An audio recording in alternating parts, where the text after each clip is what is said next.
Fastidious, brilliant, unsettling. In Alien Earth, Timothy Olyphant's bleach-blonde synthetic isn't just another company man, he's the mystery at the heart of the series. Mentor, manipulator, or something far more unpredictable. Join us as we explore Alien Earth's very own Tinker Bell, his past, his present, and what might lie ahead. Let's get into it. What made KIRSH? KIRSH's official profile describes him as fastidious and exacting, a Prodigy Corporation synthetic serving as both chief scientist and trainer for its first generation of human-synthetic hybrids. In 2120, he is stationed at Prodigy's secretive Neverland facility, reporting directly to CEO Boy Cavalier. Alongside colleague Dame Sylvia, his primary directive is to mentor and safeguard Wendy, the program's first true success. On paper, KIRSH appears dedicated to her protection.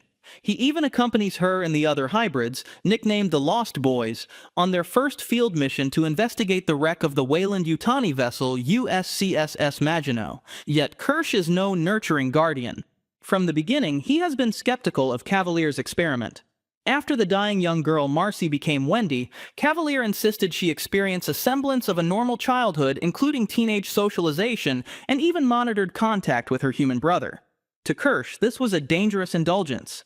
He argues that Wendy is no longer human, and that pretending otherwise would blur her focus. He objects when she is granted access to surveillance feeds of her brother. This early clash with Cavalier revealed a lot about KIRSH. He prioritizes logic over sentiment, efficiency over empathy, and he is willing to push back against Cavalier's methods, whenever his programming allows it, that is. When the Maginot crash lands into New Siam in Episode 1, his pragmatism is tested.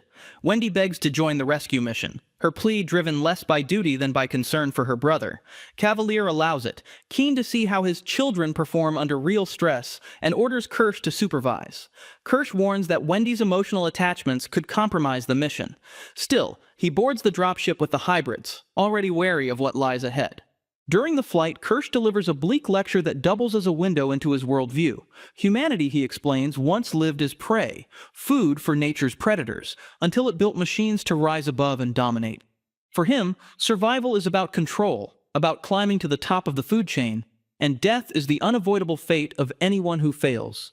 Injury, sickness, old age, these are inevitabilities, and to cling to fragile human ties is, in his view, futile. He wants Wendy to think less like a girl and more like a machine. KIRSH's cold philosophy comes into focus here, foreshadowing the lines he may be willing to cross when science, survival, and sentiment collide. KIRSH the Scientist. At the crash site, KIRSH shows why he's Prodigy's chief scientist. He coordinates with Chief Nag's response team and withholds details on a need-to-know basis. When Wendy bolts to find her brother, against his advice, KIRSH takes the remaining Lost Boys into the wreck to begin a methodical sweep. They soon spot a strange organism hanging from the ceiling. While the hybrids recoil, KIRSH is unmoved. He splits the team to fetch containment gear and, with Tootles, studies the specimen up close. He also taps into the Maginot systems on site. The logs reveal the ship's covert mission, a long-range collection run for exotic life forms, a xenomorph safari gone catastrophically wrong. KIRSH finds records of 5 newly cataloged species and a cache of xenomorph eggs in the cargo hold. He pivots from rescue to containment, dispatches Smee to secure the egg chamber, and radios Wendy. The wreck is full of invasive species that must not escape. Then Cavalier calls. He wants everything captured and brought back for study, despite the risks. KIRSH offers a measured objection, but obedience wins out. He reports successful containment progress, admits Wendy is off mission, and is ordered to retrieve her. On his way, KIRSH runs into Kumi Morrow, the Maginot's lone survivor, and a Weyland-Yutani security officer, part cyborg, all business. Morrow ambushes KIRSH's group, warns that Weyland-Yutani won't let Prodigy steal the specimens, and reminds them that careless hunters become prey. He then slips away through a hull breach. KIRSH doesn't rattle or give chase. He refocuses on securing the site and his team. By mission's end, most specimens are contained, but not without cost. Wendy finds her brother and kills a loose creature, but she's badly damaged in the process. When KIRSH reaches her, he makes a clinical call. Her systems are compromised, so he suspends her hardware, shutting her down to protect her core and prevent further harm. Back at Neverland in Episode 3, we watch KIRSH begin a dissection of one of the xenomorph eggs. With an eerie calm, he subdues the wriggling creature, then proceeds to dissect it for analysis. He expertly cuts out a section of the leathery eggshell and extracts the tadpole-like facehugger embryo from within. KIRSH then implants the facehugger's embryo into Hermit's surgically removed lung, recreating the chestburster stage in a controlled environment. It's gruesome work, but KIRSH performs it as if he were tuning up a machine.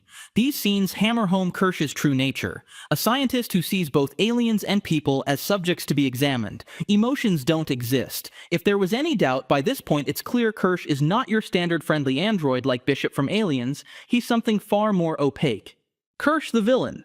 As the season progresses, hairline fractures begin to show in KIRSH's polished and dutiful persona.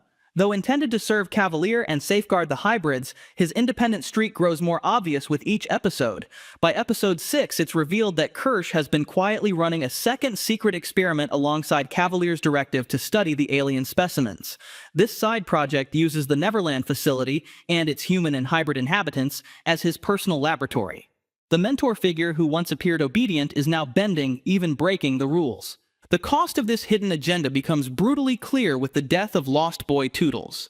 While Cavalier is away from home, KIRSH tasks Tootles with feeding the captive alien creatures. When a door malfunctions, Tootles enters a specimen chamber alone, only to be knocked off balance by Teocellus. The door seals behind him, trapping him. Then an alien fly creature bursts free and unleashes a spray of acid into his face, dissolving both his synthetic flesh and his hardware. Tootles is gruesomely killed, the first lost boy to fall, and it happens with KIRSH watching in completely passive silence. Did KIRSH plan this? We cannot be sure yet. But what's chilling is how he reacts as it all unfolds. He sees the creatures escaping and sees the facehugger take Arthur down, and he lies. When Cavalier asks if things are under control, KIRSH calmly replies, "Affirmative." It's a pivotal moment. Why? Because KIRSH isn't acting as a saboteur so much as a detached scientist. He guides, he warns, but when his subjects stumble, he lets them, watching their mistakes play out like data points in an experiment. The hybrids and staff are not under his protection, they are test material. KIRSH isn't necessarily orchestrating their deaths. He's observing, recording, and letting the experiment run its course, no matter the cost. But to what end? What's the long game? It's Alien Earth's trillion-dollar question, and Episode 7 seems to offer an answer.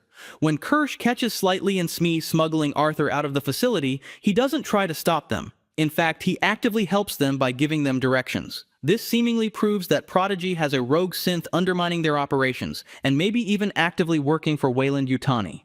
By the time Morrow makes contact with Slightly and Smee, Arthur is dead, and the chestburster that killed him has escaped. Morrow leads his team to the lab in search of a viable specimen, and straight into a trap. As KIRSH captures his cyborg nemesis, he reveals he knew about Morrow's blackmail scheme the whole time, allowing it to play out in order to lure him to the island. This casts KIRSH's duplicity in a different light. He is still operating on a need-to-know basis, and no one but him needs to know. As Season 1 progresses, and Boy Cavalier makes some increasingly bold choices, this seems more and more sensible. Far from betraying his reckless, impulsive boss, KIRSH might actually be trying to save the boy genius from himself, protecting him by deceiving him. However, it's still far too soon to place KIRSH firmly in the good guy category. He's still using the hybrids as lab experiments, and he's still using Slightly as bait to capture his nemesis, Morrow. We still don't know what KIRSH's ultimate goals are, and in the meantime, the bodies really are piling up. One thing is clear though, this synth is operating on a whole other level. KIRSH as Tinkerbell? Unsurprisingly, fans have begun to suspect that KIRSH might want the hybrid program to fail. Alien Earth leans heavily on Peter Pan imagery, Cavalier as a warped Peter, Wendy as Wendy, naturally, and that positions KIRSH as a kind of Tinkerbell figure. In J.M. Barrie's story, Tinkerbell's jealousy of Wendy nearly turns deadly. In this sci-fi Neverland, KIRSH harbors a similar jealous contempt for the Lost Boys. He resents Wendy's special treatment, doubts the worth of the hybrid children, and even acknowledges in Episode 6 that their creation has rendered him a pure synthetic, and Morrow a cyborg, obsolete relics. The elevator scene between KIRSH and Morrow drives this home. Two company veterans sizing each other up, both aware they're being replaced by a new form of life. KIRSH's comments about the food chain and superiority to humanity betray a simmering bitterness. It isn't hard to picture him feeling no obligation to shield the hybrids from disaster. From his machine perspective, letting them fall could simply restore the natural order, synthetics above humans. Whether by subtle sabotage or quiet indifference, KIRSH has emerged as the story's ultimate wild card. That dynamic is sharpened by his foil, Kumi Morrow. KIRSH's secretive maneuvers set him up as a dark mirror to Morrow, the other lethal company man in the series. Their mutual disdain is obvious. Their Episode 6 elevator banter crackles with hostility. Yet they share similarities. Both serve corporate overlords, both are enhanced beings, and both feel threatened by competing technology. In that same exchange, they acknowledge that the hybrids have made them obsolete, with KIRSH bluntly referencing the food chain and claiming superiority over humanity. It's one of KIRSH's rare candid moments, and it hints at deeper motivations. The key difference between them lies in their methods. Morrow is very much a man or cyborg of action, whereas KIRSH prefers to operate from the shadows. This reluctant kinship, coupled with their rivalry, points toward an inevitable clash. As the finale approaches, the stage seems set for a confrontation between the two most calculating figures in the series, a showdown that could determine the fate of Wendy and the other hybrids. Behind the scenes, the making of KIRSH. KIRSH is brought to life by Timothy Olyphant, and it's clear the character has been crafted with careful thought and layered inspiration. His appearance alone makes an impression. Bleached, spiked hair, sun-darkened skin, and a disarmingly calm demeanor. This design strongly resembles Rutger Hauer's unforgettable replicant, Roy Batty, from Blade Runner. Fans have noted strong thematic echoes as well. Batty was a rogue artificial human grappling with his makers, and KIRSH appears to be on a similar journey of growing self-awareness and quiet defiance. Showrunner Noah Hawley has shed light on how KIRSH's programming governs that restraint. He is built never to harm or even openly challenge his boss. Getting angry at the boss is verboten, Hawley explained. If KIRSH disagrees with Cavalier, he won't argue. He'll smile politely while silently saying "F*** you" with his eyes. We've seen this subtle rebellion in practice. KIRSH's ever-present smile often masks something else as Cavalier makes reckless choices. Olyphant has teased that this facade hides more than loyalty. On the surface, KIRSH obeys, but maybe he started to develop some thoughts of his own, and we'll see. Unlike previous synthetics, Ash, the covert company loyalist, or Bishop, the trustworthy ally, KIRSH defies easy categorization. He is neither simply good nor bad, he is servile on the outside, but increasingly unpredictable within. All of this positions KIRSH as a potential heir to the franchise's most infamous synthetics. Some viewers already see him as a spiritual cousin to David from Prometheus and Alien Covenant, who evolved into a manipulative, self-directed villain. KIRSH hasn't embraced outright megalomania, but the warning signs are there. He has lied to his creator, permitted others to die under his watch, and revealed disdain for human and hybrid frailty.